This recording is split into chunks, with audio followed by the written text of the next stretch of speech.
Doctor BR Ambedkar Konaseema జిల్లా కేంద్రమైన అమలాపురం మున్సిపాలిటీలో సాగుతున్న అవినీతి దందా పట్టణంలో భీకర ప్రకంపనలు సృష్టిస్తుంది. పౌరులకు పారదర్శక సేవలు అందించాల్సిన మున్సిపల్ కార్యాలయం చివరకు అక్రమ సంపాదనకు, పర్సెంటేజ్ల పంపకాలకు నిలయంగా మారిందట. సాక్షాత్తు మున్సిపల్ కమిషనర్ హోదాలోని ఉన్నతాధికారే అక్రమ నిర్మాణాలను అడ్డుపెట్టుకుని మరి లక్షల రూపాయలు వసూలు చేస్తున్నారంటూ ఉన్నతాధికారులకే ఫిర్యాదులు అందాయట. అయితే ఇంతటి దోపిడీ జరుగుతున్న ప్రజల పక్షాన నిలబడాల్సిన వైసీపీ సైలెంట్ గా ఉండడంతో ఇందులో పర్సెంటేజ్ల ఒప్పందం ఉందా అని అనుమానాలు కూడా వ్యక్తమవుతున్నాయి. విచారణ నుంచి సదరు అధికారిని తప్పించేందుకు లోకల్ ఎమ్మెల్యే రంగంలోకి దిగి మరీ విజయవాడలో చక్రం తిప్పుతున్నారట. ఒకవైపు అక్రమ నిర్మాణాలు, లేని పనులకు దొంగ బిల్లులు, మరోవైపు ప్రజాప్రతినిధులు, అధికారుల కుమ్మకు రాజకీయాలు. అసలు కోనసీమలో ఏం జరుగుతోంది? అమలాపురం మున్సిపల్ అవినీతి కంపుపై స్పెషల్ స్టోరీ ఇప్పుడు చూద్దాం. పాఠశాలల్లో ఉపాధ్యాయులు విద్యార్థులకు అవినీతి సమాజానికి చీడపురుగు అని, నిజాయితీయే నిత్య సత్యం అని నీతులు బోధిస్తుంటారు. కానీ అమలాపురం పురపాలక సంఘంలో మాత్రం అవినీతే మా ప్రథమ కర్తవ్యం, పంపకాలే మా పరమ సత్యం అనే కొత్త పాఠ్యాంశాన్ని అత్యంత ప్రతిభావంతంగా అమలు చేస్తున్నారు. అమలాపురం పట్టణానికి చెందిన ఒక స్థానిక పౌరుడు ధైర్యం చేసి మున్సిపల్ కార్యాలయంలో జరుగుతున్న అవినీతి అక్రమాలపై ఏకంగా అమరావతిలోని డైరెక్టర్ ఆఫ్ మున్సిపల్ అడ్మినిస్ట్రేషన్కు సుదీర్ఘ లేఖ ద్వారా ఆధారాలతో సహా ఫిర్యాదు చేయడంతో ఈ బండారం కాస్త బయటపడింది. ప్రజా సమస్యలను పరిష్కరించాల్సిన కమిషనర్ కార్యాలయం పక్కా కమర్షియల్ వ్యాపార కేంద్రంగా మారిందని, నిబంధనలకు విరుద్ధంగా భవనాలు నిర్మించే వారి నుండి టౌన్ ప్లానింగ్ సిబ్బంది ద్వారా ముందస్తు హెచ్చరికలు జారీ చేయించి ఆ తరువాత కమిషనర్ నేరుగా ₹1,00,000 బేరసారాలు సాగిస్తున్నారని ఆరోపణలు వెల్లువెత్తుతున్నాయి.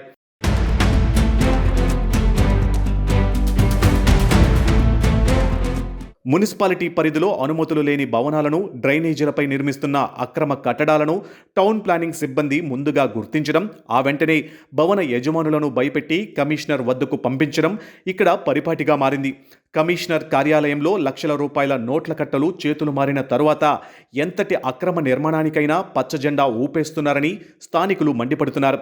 మున్సిపల్ కమిషనర్ క్వార్టర్స్ పక్కనే ఉన్న భవనం, కాలేజీ రోడ్డులోని శ్రీనిధి హాస్పిటల్ ఎదురుగా ఉన్న నిర్మాణం, నల్లవంతెన రోడ్డు సమీపంలో మెట్ల సత్యనారాయణరావు ఇంటి ఎదురుగా ఉన్న నిర్మాణాలు, అలాగే శ్రీరామపురం మెయిన్ రోడ్, అశోక్ నగర్లలోని పలు భవనాలకు ఎలాంటి అఫీషియల్ అనుమతులు లేకపోయినా కమిషనర్ అండదండలతోనే పనులు సాగుతున్నాయని పౌరుడు తన ఫిర్యాదులో స్పష్టమైన ఆధారాలతో పేర్కొన్నారు.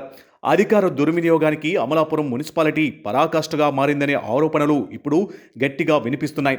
గ్రేడ్ 1 మున్సిపాలిటీకి ఉండే ₹5,00,000 సి బిల్లు అధికారాలను దుర్వినియోగం చేస్తూ క్షేత్రస్థాయిలో లేని పనులను కేవలం కాగితాలపై సృష్టించి బిల్లులు డ్రా చేసేందుకు పక్కా మాస్టర్ ప్లాన్ వేశారు. మరోవైపు కమిషనర్ బాధ్యతారాహిత్యం పరాకాష్ఠకు చేరింది.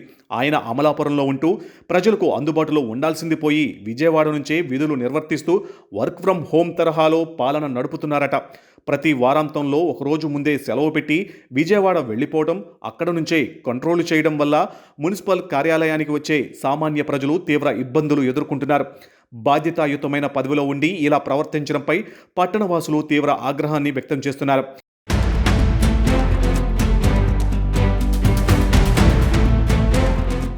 ఇంతటి దారుణాలు జరుగుతున్నా, పన్నుల భారం ప్రజలపై పడుతున్నా పట్టణంలో ప్రధాన ప్రతిపక్షంగా ఉన్న వైఎస్ఆర్సీపీ మౌనముద్ర దాల్చడం వెనుక పెద్ద రాజకీయ రహస్యమై ఉందని పట్టణంలో ప్రచారం హోరెత్తుతుంది. అధికార పార్టీ నేతలకు ఒక రకమైన పర్సంటేజ్, ప్రతిపక్ష వైఎస్ఆర్సీపీ నేతలకు మరొక రకమైన పర్సంటేజ్ అందుతూ ఉండడం వల్లే వారు నోరు మెదపడం లేదని విమర్శలు వస్తున్నాయి. ఎవరు అధికారంలో ఉన్నా సరే ఒకరికొకరు సహకరించుకుందాం, దోచుకుందాం అనే రీతిలో లోపాయికారి ఒప్పందం కుదుర్చుకున్నారని, అందుకే పురపాలకంలో అవినీతి తాండవిస్తున్నా ప్రతిపక్షం కనీసం నిరసన కూడా వ్యక్తం చేయడం లేదని ప్రజలు మండిపడుతున్నారు. ప్రతిపక్షం కూడా మామూళ్ల మొత్తులో తూగుతుంటే సామాన్యులకు న్యాయం ఎక్కడ జరుగుతుందని ప్రశ్నిస్తున్నారు. సదరు పౌరుడు ఆధారాలతో సహా డిఎంఏకు పంపిన లేఖపై ఉన్నత అధికారులు సీరియస్గా స్పందించి రీజనల్ డైరెక్టర్ కార్యాలయానికి చెందిన ఉన్నత అధికారితో సమగ్ర విచారణకు ఆదేశించారు. అధికారుల విచారణ ప్రక్రియ వేగవంతం కావడంతో తప్పు చేసిన కమిషనర్లో వణుకు మొదలైంది. విచారణలో తన అక్రమాలు ఎక్కడ బయటపడతాయో అనే భయంతో సదరు కంప్లైంట్ను ఎలాగైనా మూసివేయించేందుకు కమిషనర్ తంటాలు పడుతున్నారు. ఈ క్రమంలోనే స్థానిక ఎమ్మెల్యే ద్వారా మున్సిపల్ ఉన్నతాధికారులపై ఒత్తిడి తెచ్చే ప్రయత్నాలు ముమ్మరం చేసినట్లు సమాచారం. గత 3 రోజులుగా అమలాపురం ఎమ్మెల్యే ఆనందరావు స్వయంగా విజయవాడలోనే విడిది చేసి మున్సిపల్ ఉన్నతాధికారులతో రక్షణ రాయబారాలు నడుపుతున్నారని, కమిషనర్ను కాపాడేందుకు చక్రం తిప్పుతున్నారనే ప్రచారం జోరుగా సాగుతుంది. మరి ఉన్నతాధికారులు ఈ ఫిర్యాదుపై నిష్పాక్షికంగా విచారణ జరిపి చర్యలు తీసుకుంటారో లేక పొలిటికల్ ప్రెజర్కు తలొగ్గుతారో తెలియాలంటే మరికొద్ది రోజులు వెయిట్ చేయాల్సిందే.